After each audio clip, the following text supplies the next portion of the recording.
This is question number 4 from the 2004 AP Calculus AB exam. Okay, part A, they ask us to consider this curve here and to show that the derivative is equal to this. So it looks like we're using some implicit differentiation.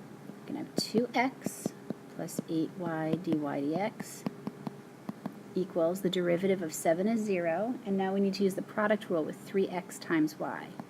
So first, derivative of the second derivative of the first. So now let's solve for dy dx. So we'll get our dy dx's on one side and everything else on the other. So we'll have 3y minus 2x. Let's factor out our dy dx.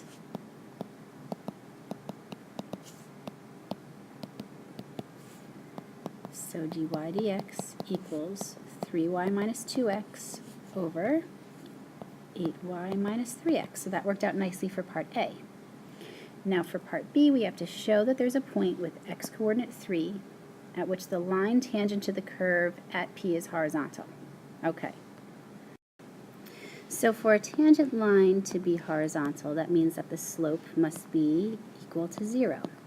So if we set our derivative equal to 0, then our numerator must be equal to 0. And they're saying that this is happening when x equals 3. So we've got 3y minus 6 equals 0. 3y equals 6, so y equals 2. So we have the point 3, 2, which is where we believe our tangent line is horizontal, but we need to make sure that it's on the curve. So let's go back to our x squared plus 4y squared. So this was the given curve, and let's plug in that point. So we've got 3 squared, so it's 3 times 3 times 2. So I've got 9 plus 16, and 7 plus 18, and look at this, 9 plus 16 is 25, and 7 plus 18 is also 25. So therefore,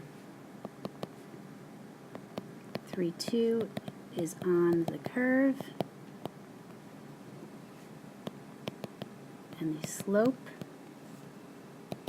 is 0. Okay, now for part C.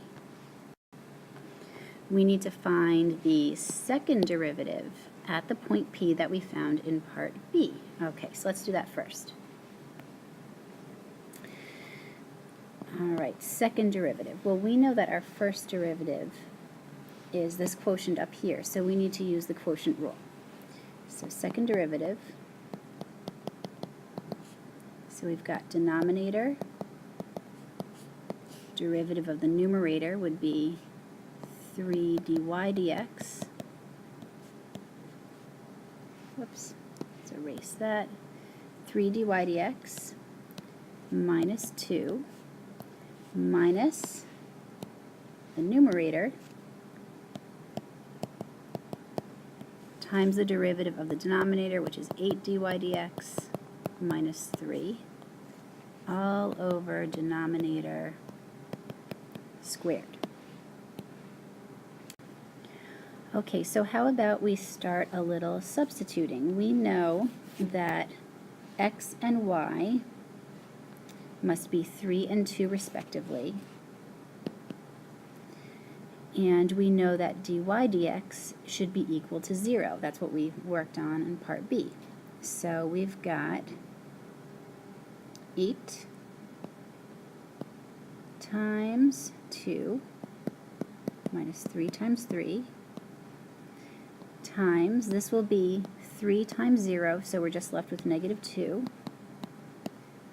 minus 3 times 2 minus 2 times 3 times, this will be 8 times 0, so that's gone, so we're left with a negative 3, all over 8 times 2 minus 3 times 3 squared. Okay, so we've got 16 minus 9, which is 7, And then 7 times negative 2 is negative 14. We've got, oh, look how nice this is, 6 minus 6. So this whole thing is just gone. All right, so negative 14 over 16 minus 9 is 7, and we're squaring that. And that simplifies to be negative 2 over 7. And then the last part is they ask us if our curve has a local max, a local min, or neither at the point P.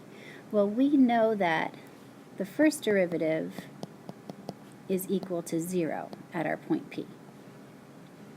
And we know that the second derivative is negative. And this is all at 3, 2. So if you remember the second derivative test, if the second derivative is negative, then we are looking at a local maximum. So because of this information here, we can say the curve has a local maximum at 3,